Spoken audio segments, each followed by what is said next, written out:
गड़िला धान क्रय सचेतनता रथ गाँ गाँ बुली लोकंकु करिब सचेतनता।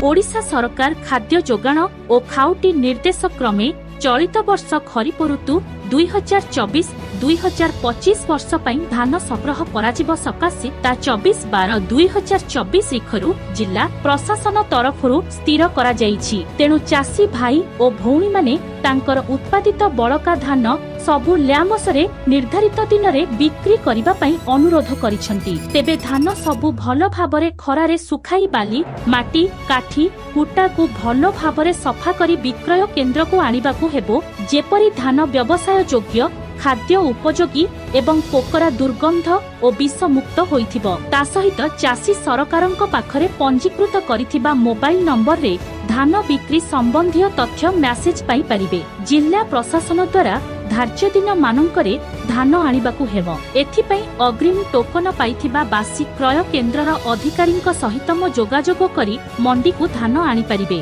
जिला प्रशासनक निर्देश अनुसार अखा झट बस्तारे सफा और सुखिला धान मंडी को विक्रय पई आनिबा निमंते चासी भाई भूणी माननकु अनुरोध करा जायछि। पंचपीर उपखंड रे डिसेम्बर 24 तारिख रु धान संग्रह आरंभ हबो।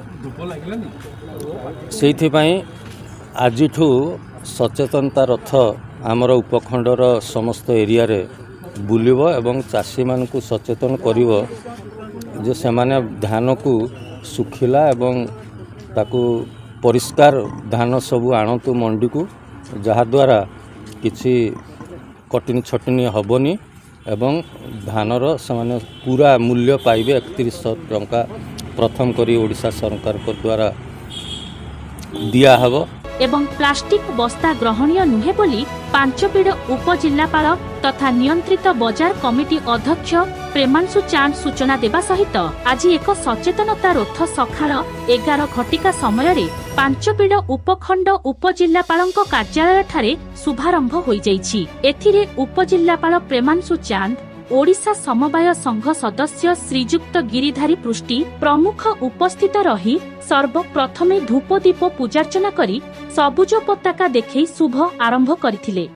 आज जो आरएमसी तरफ जो सचेतनता रथ बाहरी ता उभय साधारण जनसाधारण को संगे संगे चाषी मान मुख्यतः उद्दिष्ट एवं मिलर्स मान उद्दिष्ट जे सरकार जो रेट कर 3100 टंका क्विंटाल प्रति चाषी को आर्थिक सहायता 800 टंका ता भीतर रखिंट।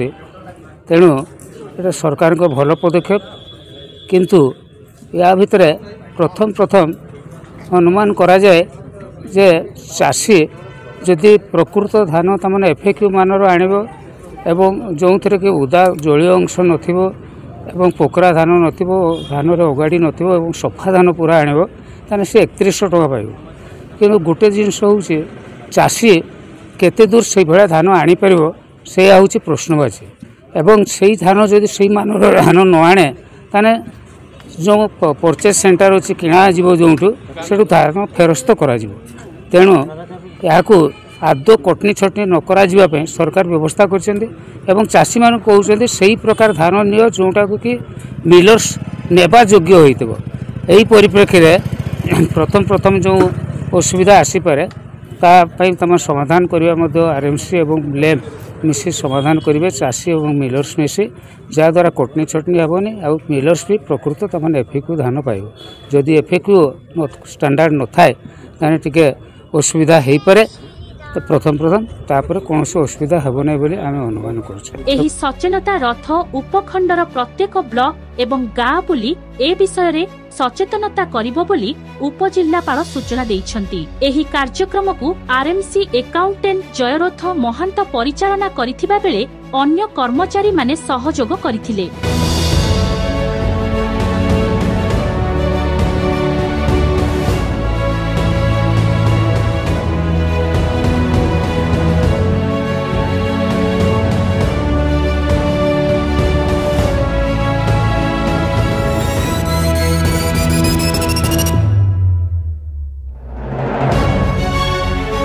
सुमंत पात्रंक रिपोर्ट एसटीवी न्यूज ओडिशा 24।